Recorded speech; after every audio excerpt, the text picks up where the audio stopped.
नमस्कार दोस्तों, एक बार फिर से आप सभी का हार्दिक स्वागत है। तहे दिल से इस्तकबाल करता है नाचीज आपके ही अपने इस ऑनलाइन प्लेटफॉर्म के ऊपर, digital platform doctor Garhwal sir English. मेरे पीछे जो थंबनेल है उसमें आपको पढ़ने को मिल रहा होगा कि यूजीसी यूनिवर्सिटी ग्रांट कमीशन विश्वविद्यालय अनुदान आयोग के जो नए नियम है, क्या वो सही है, क्या वो गलत है? क्या भेदभाव किया जा रहा है या फिर भेदभाव रोका जा रहा है? ये आप देख सकते हैं कि यूजीसी ने जो नए नियम हाल ही में लॉन्च किए हैं उन पर अपन चर्चा करने जा रहे हैं। एक ब्रीफ डिस्कशन, एक संक्षिप्त अपनी परिचर्चा यहां पर होगी। तो क्या ये सही है या गलत है, राइट और रॉन्ग? भेदभाव रोकने के लिए जो सख्त नियम बने हैं, तो क्या रियल में भेदभाव रुक रहा है या हो रहा है? क्या ये नियम जो यूजीसी ने सोचा है क्या सच में लागू हो पाएंगे या फिर एक वहां पर सिर्फ और सिर्फ बोलना रह जाएगा? या नियमों के दोनों पहलू अपन देखें कि भाई इसके प्रोस में, पॉजिटिव में, पक्ष में क्या है और इसके कॉन्स मतलब इसके अगेंस्ट, इसके विपक्ष में क्या है, इन पर अपन चर्चा करेंगे। अपन वहां पर टोटली बिल्कुल एक जस्टिफाइड वे के अंदर बात करने वाले हैं, जिसमें हम किसी भी गलत चीज का पक्ष नहीं लेंगे। एज ए स्कॉलर आपको यह ध्यान रखना है कि आपकी ब्रॉड मेंटालिटी होनी चाहिए। इसके पीछे का सच निकालते वक्त आप किसी भी प्रेजुडाइज, किसी भी पूर्वाग्रह से ग्रसित नहीं होने चाहिए। और ये बहुत बड़ी बहस का मुद्दा हाल फिलहाल आपका बना हुआ है कि कुछ लोग जो यूजीसी के पहले वाले प्रावधान से दुखी थे, क्या वो अब खुश हैं? ठीक है, या जो अब दुखी हैं तो क्या वो पहले खुश थे? आपका यूजीसी क्या पहले सही थी या फिर आपका अब सही है, या पहले गलत थी या फिर अब आपका अब सही है? आपका इस पर थोड़ी बहुत अपन एक प्रकाश डालने वाली स्थिति देखते हैं। पहली बात तो ये गौर करो कि हाल ही में यूजीसी ने जो अपनी चीजें हमारे समक्ष रखी हैं, तो यूजीसी ये चाहती है कि वो ईओसी की स्थापना करे।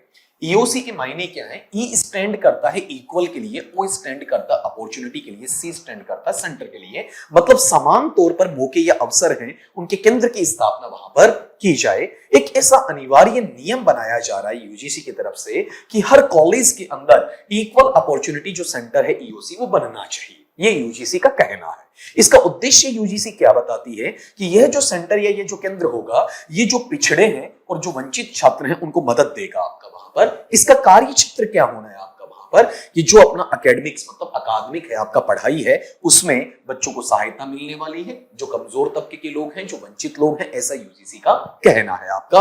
फीस संबंधी समस्याएं की फीस बढ़ा दी गई है, अचानक बढ़ी है, उनको सुलझाया जाएगा। रोज जो धरने प्रदर्शन वहां पर होते हैं, रोज आपके वहां पर तालाबंदी का या फिर आपका वहां पर काले झंडे दिखाने का या फिर नारेबाजी का जो हुजूम आता है, उस पर रोक लगे और साथ में किसी भी रूप में आपका पढ़ाई बाधित ना हो, व्यथित वहां पर बच्चे ना हो, किसी भी प्रकार के भेदभाव से सुरक्षा मिलेगी। इक्वल का मतलब है बराबर रखना, समान रखना, ये यूजीसी का वहां पर कहना है। अब यहां पर जब ऐसा ईओसी स्थापित होगा तो एक कमेटी बनेगी, एक समिति बनेगी, जिसे हम समता समिति या फिर आपका इक्वलिटी कमेटी का नाम देंगे। इसका ढांचा वहां पर तैयार किया जाएगा और उस ढांचे के अंदर जो आपके सदस्य हैं, जो मेंबर हैं आपका उस कमेटी में, वो कौन कौन होने हैं? पहली बात, इसका जो प्रेसिडेंट या अध्यक्ष बनने हैं वो कॉलेज के प्रमुख बनेंगे, जिसमें या तो आपका प्रिंसिपल हो सकते हैं, ठीक है, या फिर आपके वीसी उनको शामिल किया जाएगा। यहां पर जो सदस्य इसके अलग मेंबर्स बनेंगे, जिसमें इस कमेटी के अंदर सभी वर्गों का प्रतिनिधित्व रहेगा, जिसके अंदर आपका शेड्यूल कास्ट अनुसूचित जाति का सदस्य होना जरूरी है, एसटी शेड्यूल ट्राइब अनुसूचित जनजाति का सदस्य होना जरूरी है, ओबीसी अदर बैकवर्ड क्लासेस अन्य पिछड़ा वर्ग है उसका सदस्य होना जरूरी है। इसमें महिलाओं का प्रतिनिधित्व भी रखा जाएगा, दिव्यांग सदस्य हैं उनका प्रतिनिधित्व भी वहां पर रखा जाएगा। तीसरी महत्वपूर्ण बात, इसका कार्यकाल कितना रहना है? इस कमेटी का जो कार्यकाल है वो पूर्णतया वहां पर आपका 2 साल के लिए निर्धारित किया जाएगा। इस कार्यकाल को बढ़ाया जाएगा या फिर नहीं, ये बाद की बातें हैं। अभी हाल फिलहाल इस पर यूजीसी ने कोई स्पेशल कमेंट नहीं किया है, कोई टीका टिप्पणी वहां पर नहीं की है।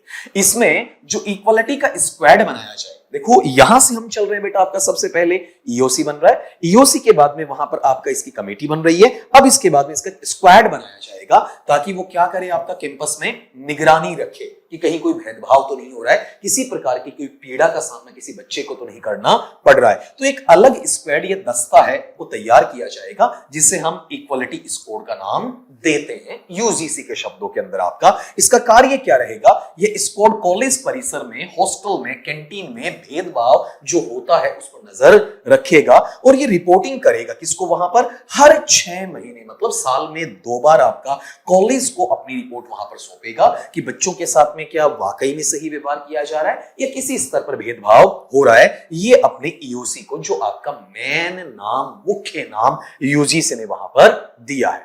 अब इसमें जो 6 महीने बाद रिपोर्ट दी गई है, इसको पढ़ने के बाद में, समीक्षा करने के बाद में कार्यवाही की, कार्रवाई की जो समय सीमा है, टाइमलाइन है, उसके लिए उन्होंने क्या रूल तय किए, क्या अख्तियार वहां पर अपना नॉर्म किया हुआ है।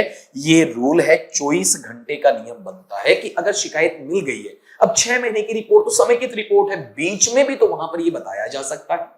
अगर इमरजेंसी हुई है तो उस वक्त भेदभाव की शिकायत मिलने पर 24 घंटे के भीतर भीतर आपका मीटिंग करना जरूरी है, ताकि इस पर कोई निर्णय लिया जा सके, इस पर कोई कार्यवाही की जा सके। आपका वहां पर जांच रिपोर्ट आती है जब आप मीटिंग कर लेते हैं, जहां पर आपकी जांच समिति है वो वहां पर नॉमिनेट करने के बाद में उस फील्ड में जांच कर रही होती है, तो मीटिंग के बाद 15 दिन के अंदर अंदर रिपोर्ट कॉलेज प्रमुख को जांच समिति के द्वारा देनी होगी। आपका अंतिम फैसला है, वो रिपोर्ट जैसे ही मिलती है 15 दिन के अंदर, उसके 7 दिन के भीतर कॉलेज प्रमुख को कार्रवाई शुरू करनी होगी, उस पर एक्शन वहां पर लेना होगा, ऐसा यूजीसी का मानना है। ठीक है, यहां पर यूजीसी चाहती है कि निगरानी और रिपोर्टिंग दोनों कार्य पैरेलल वहां पर चलते रहें, ताकि किसी भी प्रकार के डिस्क्रिमिनेशन है, भेदभाव है, उसको वहां पर रोका जा सके, उसमें किसी भी स्थिति के अंदर बच्चे के साथ में कोई ज्यादती ना हो।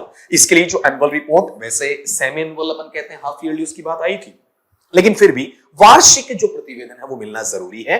कॉलेज को जो जातीय भेदभाव के मामले हैं उन पर हर साल यूजीसी को रिपोर्ट भेजनी होगी। ठीक है, कि हमारे यहां पर ऐसा कोई मामला नहीं है तो नील भेजें, है तो कितने हैं संख्या भेजें, उस पर आपने क्या मीटिंग रखी, क्या जांच समितियां आपने वहां पर गठित की, उनकी रिपोर्ट क्या थी, आपकी कार्रवाई क्या थी, क्या इसमें सुधार हुआ है क्या, या फिर आगामी आपके सुधार के क्या परिप्रेक्ष्य रहेंगे, क्या आप वहां पर आपके प्लान या नियोजन रहेंगे इस संबंध में। यहाँ एक राष्ट्रीय स्तर की निगरानी कमेटी भी वहां पर बताई जाती है यूजीसी के खुद के द्वारा, कि यूजीसी स्वयं खुद भी एक नेशनल मॉनिटरिंग, राष्ट्रीय स्तर पर निगरानी रखने वाली कमेटी है, उसको यूजीसी बनाए आपका वहां पर, और ये जवाबदेहिता दे कि अब कॉलेज है ना, जो शिकायतें बच्चे लेकर आ रहे हैं उनको वहां पर छिपा नहीं सकते हैं, यहां पर खुद ये ऊपर से सर्वेलेंस रखेंगे आपका, जिसके तहत एक चीज पारदर्शिता के आधार पर आगे की तरफ लेकर जाए, इन चीजों के साथ में आपका जोड़े, इनका पूरा का पूरा वहां पर निचोड़ निकाले। अगर नियम तोड़ते हैं तो वहां नियम तब तक वहां पर लागू नहीं होंगे जब तक कि उन्हें हार्ड एंड फास्ट नहीं बनाया जाता है, और हार्ड एंड फास्ट बनाने का मतलब आपका पनिशमेंट देना जरूरी है, ताकि नियम अगला तोड़े नहीं, नियम को मानना स्वीकार करे वहां पर। तो अगर नियम तोड़े जाते हैं तो कॉलेज की जो ग्रांट है, ग्रांट का मतलब जो उसका फंड है, उसको रोका जा सकता है, अनुदान को रोका जा सकता है। जो कॉलेज कोर्स चला रही है उसके डिग्री या ऑनलाइन या डिस्टेंट कोर्सेज होते हैं, आपके जो दूरस्थ आपके कोर्सेज होते हैं, उन पर रोक लगाई जा सकती है।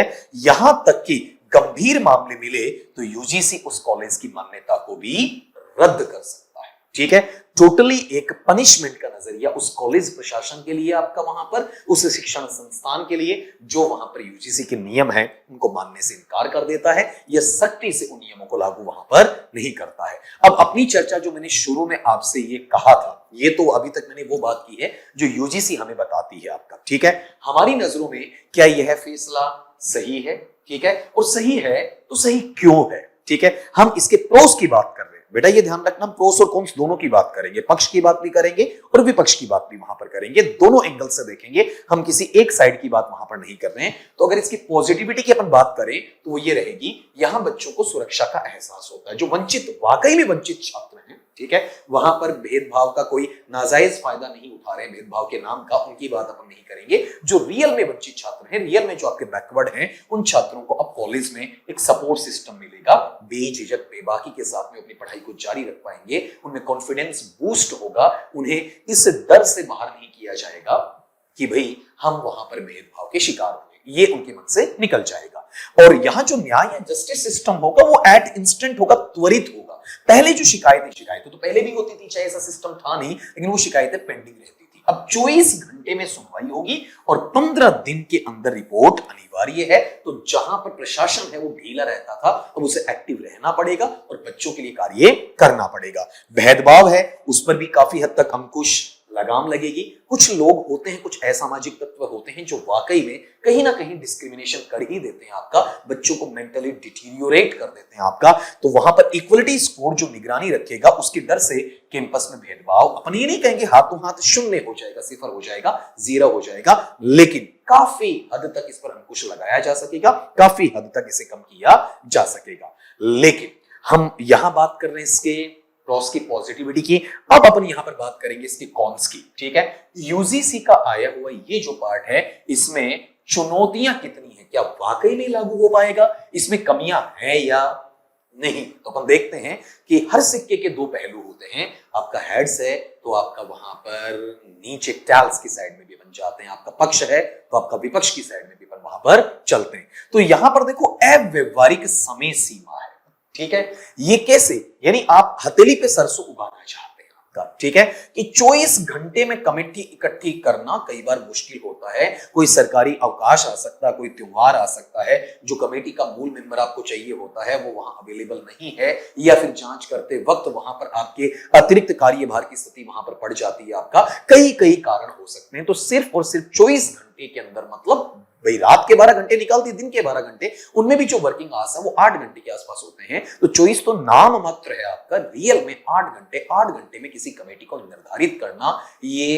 असंभव, नामुमकिन सा प्रतीत वहां पर होता है। ये बहुत बड़ी चुनौती है आपका वहां पर। छात्रों का इससे नुकसान हो सकता है, कैसे भाई, आपने 2 या 4 ऐसे केसेस देखे और जिसकी वजह से मामले अगर गंभीरता पे भी जाते हैं और आप पुलिस की मान्यता को रद्द कर देते हैं, तो वहां पढ़ रहे जो हजारों निर्दोष छात्र हैं जिनका इन मामलात से कोई लेना देना नहीं है, इन मसलों में इनके लिए वहां पर किसी प्रकार का उनसे कोई रिलेशन नहीं है, तो उनका अब क्या होगा, वो किस किस रूप में वहां पर अपनी पढ़ाई के साथ में न्याय कर पाएंगे, किस तरीके से अपनी आगे की पढ़ाई वहां पर कर पाएंगे, क्योंकि कॉलेज की तो मान्यता रद्द हो गई है, वहां तो बच्चों का आना जाना बंद ही हो जाएगा ना।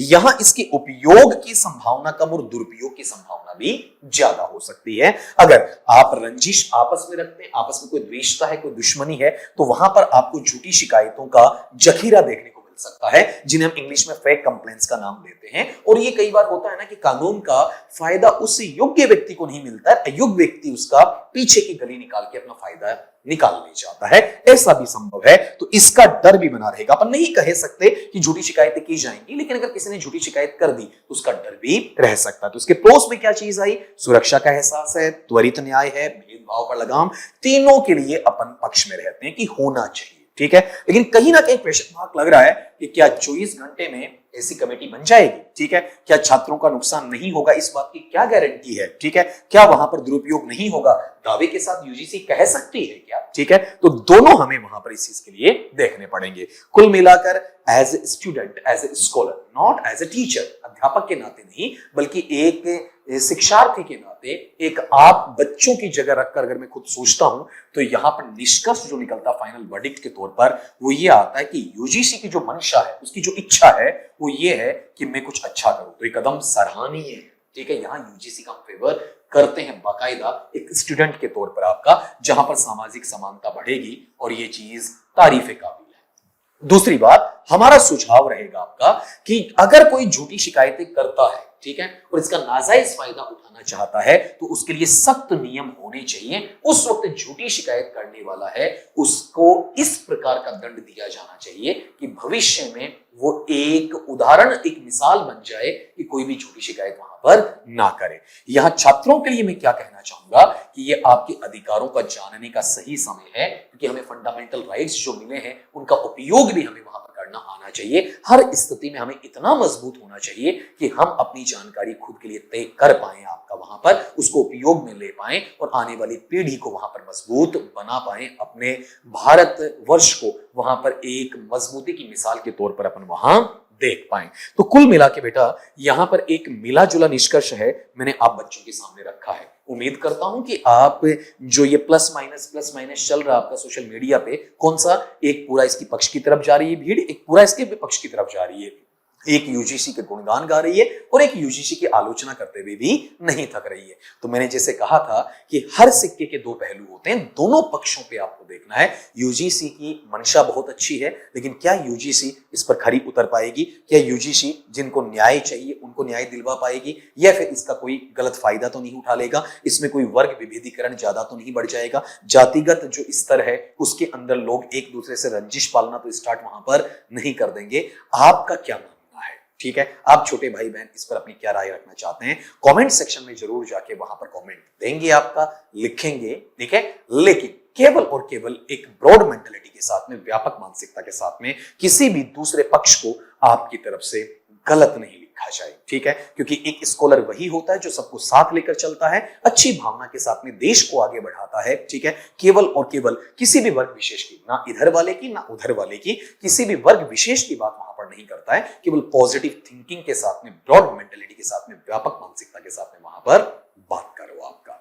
तो उम्मीद करता हूं कि आपको आज का सेशन बहुत ही पसंद आया होगा। ऐसे ही बेहद पसंदीदा सेशन के साथ में जुड़ने के लिए वहां पर तैयार रहिएगा और हमेशा हमारे साथ बनिए रहे। वहां पर चाहूंगा कि आगामी परिचर्चा ऐसे किसी बिंदु पर आपका बड़ा भाई आपके समक्ष लेकर आएगा। टिल देन स्वस्थ रहिए, मस्त रहिए और बच्चा बढ़ते रहिए।